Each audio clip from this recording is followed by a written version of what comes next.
ዛሬ ምንማረው ሐዋርያ ሥራ ምዕራፍ 20 ላይ ቁጥር 23 24 ነው። እዚህ ቦታ ላይ የእግዚአብሔር ቃል የሚያወራው ስለ ሐዋርያው ጳውሎስ ነው። ሐዋርያው ጳውሎስ ሁላችሁም ታውቁታላችሁ።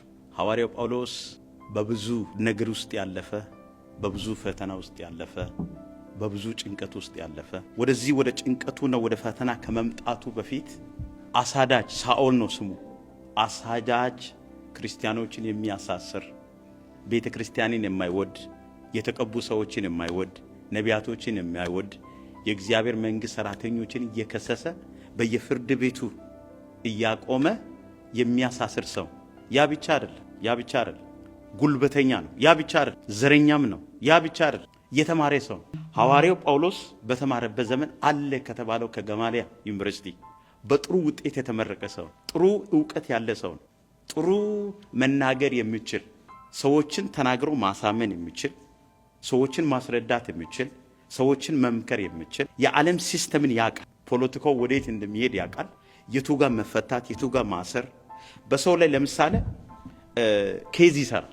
ኬዝ ማለት አንድን ሰው ለመክሰስ ከፈለገ ዕውቀት ስላለው እንዴት መክሰስ እንዳለበት፣ ሐሰትም እውነትም ከሆነ የሐሰትን ኬዝ ይሰራል። ይህን ሰው እንዴት አድርጎ ማሰር እንዳለበት፣ ይሄ ሰው እንዴት ተደርጎ ወደ እስር ቤት መወሮር እንዳለበት ኬዝ የሚሰራ ሰው ሐዋርያ ጳውሎስ። በጣም አደገኛ ሰው ነው። ታለንትድ የሆነ ፐርሰን።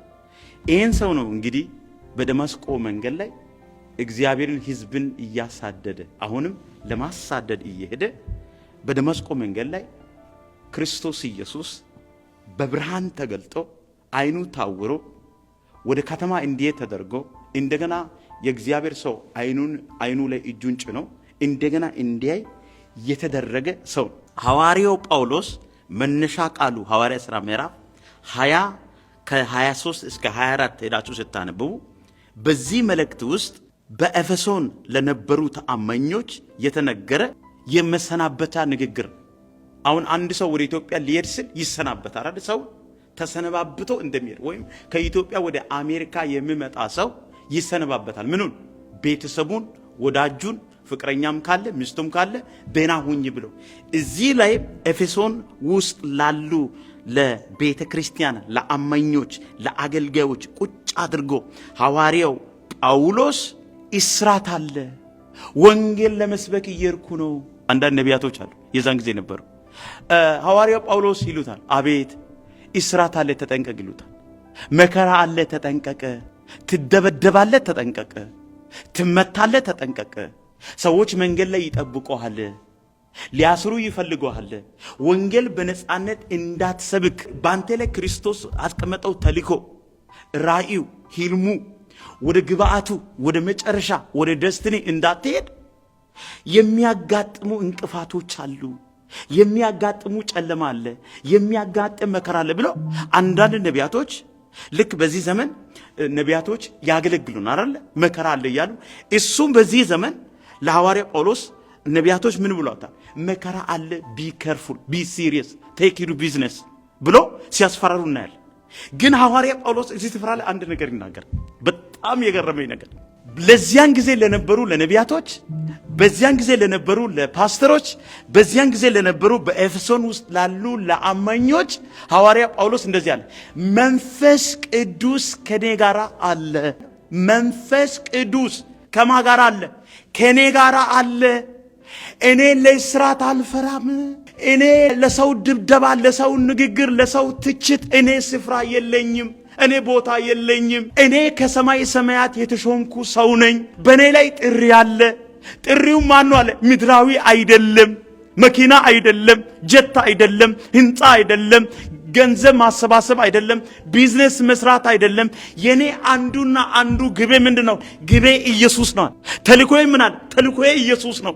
ስለዚህ መከራ ሆኖ አይታየኝም፣ ጨለማ አይታየኝም፣ እስራት አይታየኝም፣ ሞት አይታየኝም። ዘረኞች የሚሉት ነገር፣ የሚያዘጋጁት ሴራ፣ የሚያዘጋጁት ወጥመድ እኔን አገልግሎት ሊያስቆም አይችልም ብሎ እዚህ ግልጽ አድርጎ ሲናገር እናያለን። ሐዋርያ ጳውሎስ ምን እንዳልታጋል እዚህ ጋር እኔ የራሴ ህይወት አይታየኝም አለ። እኔ የሚታየኝ ማን አለ? ክርስቶስ ነው። እኔ የማየው ግሎሪ ነው።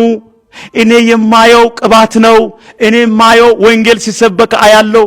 በአሜሪካ ላይ፣ በካናዳ ላይ፣ በሚድል ኢስት ላይ፣ በአፍሪካ ላይ፣ በዩሮፕ ላይ እኔ የሚታየኝ ብዙ ትውልድ ወደ ክርስቶስ ተቀብቶ ሲመጣ ይታየኛል። ቤተክርስቲያን ሲተከል ይታየኛል። ህዝቡ በሙሉ ክርስቶስን ሲያመልክ ይታየኛል። ህዝቡ ሁሉ ክርስቶስን ለመቀበል ማራናታ እያለ ወደ ክርስቶስ ሳዘጋጅ ነው የሚታየኝ። እናንተ አረባካችሁ ዝም በሉ ብሎ እዚህ ስፍራ ላይ ሐዋርያው ጳውሎስ ሲናገር እንሰማለን። በእኛ ዘመን ብዙ ሰዎች አገልጋይ የሚሆኑት፣ ባለ ራእይ የሚሆኑት፣ ቤተክርስቲያንን የሚመሰርቱት ይሄ ሐሳብ ኖሯቸው አይደለም። ይሄ ዕውቀት ኖሯቸው አይደለም። ለቢዝነስ ለከበሬታ አንድ ሰው አሁን ነቢይ የሚሆነው የነቢያት ቅባት አለብኝ ብለው ለመበዝበዝ ነው። ዘይት በመሸጥ ጌስት ሃውስ በማዘጋጀት። ሐዋርያ ጳውሎስ ግን እያለ ያለው ነገር ይሄ አይደለም። እንደዚህ አይነት አመለካከት ያላችሁ ሰዎች ተፈወሱ እያለን፣ እንደዚህ አይነት ራእይ አንግባችሁ፣ እንደዚህ አይነት ራእይ በአይምሯችሁ በልባችሁ ያላችሁ ሰዎች ከእንደዚህ አይነት አመለካከት ውጡ። አባቶቻችን እነ ሙሴ የግብፅን ሽንኩርት የግብፅን ቤተ መንግስትን ጠልቶ ከቅዱሳን ጋር መከራ የተቀበለበትን ወንጌል ይግባችሁ። እነ አስቴር እነ መርዶክዮስ እነ ኢያሱ ያደረጉት ነገር አለ።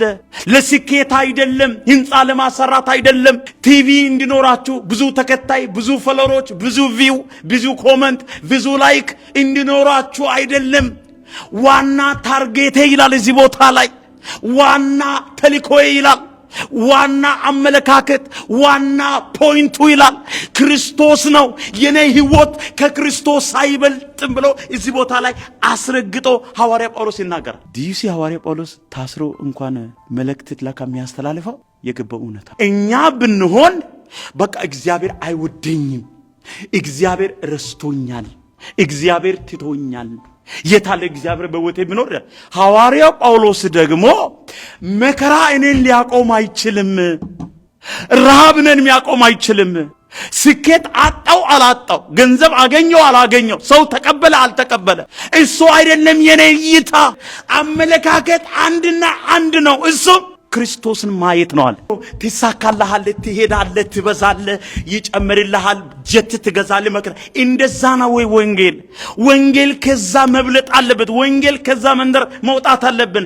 ከስኬት መንደር፣ ከስኬት ከተማ፣ ከስኬት ኢኮኖሚ ወጥተን ወደ ልዩ ግሎሪ፣ ወደ ሰማያዊ አመለካከታችን፣ ታርጌታችን፣ ተልኳችን፣ ራእያችን፣ ህልማችን፣ ንግግራችን፣ ኑሯችን፣ ህይወታችን ማንን መምሰል?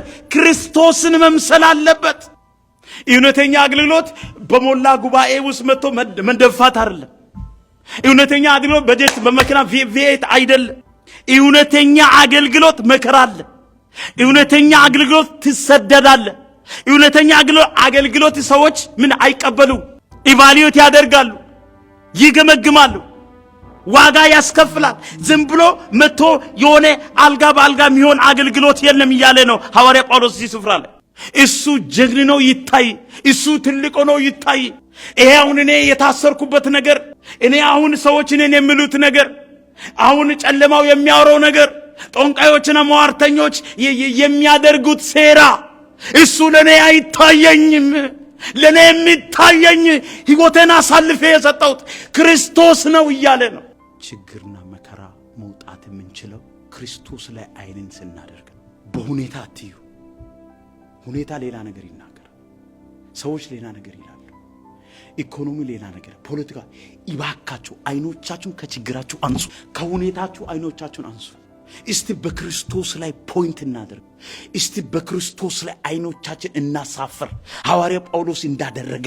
ሐዋርያው ጳውሎስ እሱና የራሱን ትውልድን የራሱን ክርስቲያኖችን የሚሰሙ አገልጋዮችን አማኞችን እንዳስመለጠ አሁን ከምናየው አሁን ከምሰማ ነገር ራሳችሁን ከችግሩ ላይ አይኑን አንስታችሁ በክርስቶስ ላይ አድርጋችሁ ኑሯችሁን እንድትጀምሩ፣ ጸሎታችሁን እንድትጀምሩ፣ ርምጃችሁን እንድትጀምሩ፣ ራእያችሁን እንድትጀምሩ። ማን ያውቃል? ራእይ ስታክ ያደረጋችሁ ሰዎች፣ ቢዝነስ፣ ትዳር ነገር የተበላሸባችሁ ሰዎች ካላችሁ ከችግሮቻችሁ እንደ ሐዋርያው ጳውሎስ አንተ ችግር እኔን ልታስቆመኝ አትችልም፣ የኔ መሰረት ክርስቶስ ነው፣ የኔ እይታ ክርስቶስ ነው ብላችሁ ለችግሮቻችሁ ነግራችሁ ይኸውላችሁ አቴንሽንን በሙሉ ከችግር አውጥታችሁ በክርስቶስ ላይ እንድታደርጉ እዚህ ቦታ ላይ ሐዋርያው ጳውሎስ እየተናገረ ነው።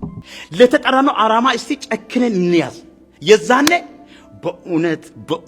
በእውነት በትውልድ ላይ በሀገር ላይ በኢኮኖሚ ላይ ይኸው ሰዎች ስለ ችግር ሲያወሩ፣ ሰዎች ስለ መከራ ሲያወሩ እናንተ ጋር ያለው የእግዚአብሔር መንፈስ ልክ ሐዋርያ ጳውሎስን ኢንከሬጅ እያደረገ ወደፊት እንዲቀጥል እንዳደረገ ሁሉ እኛንም የእግዚአብሔር መንፈስ ይመጣና ካለንበት ከጨለማ ካለንበት ከእስራት ካለንበት ከጭንቀት ከፍ አድርጎ ከችግሩ በላይ ከመከራ በላይ እንደ ንስር ከፍ አድርጎ እግዚአብሔር ማስከሄድ ማኖር ይኸውላችሁ ማፍጠን የሚችል የሰራዊት ጌታ እግዚአብሔር መኖሩን አውቃችሁ ወደሱ ፖይንታችሁ in Jesus, in Christ, in that cross, in that vision, in that target ወደዛ እንድታደርጉ በጌታ ፍቅር ላሳስባችሁ ወዳለሁ ዛሬ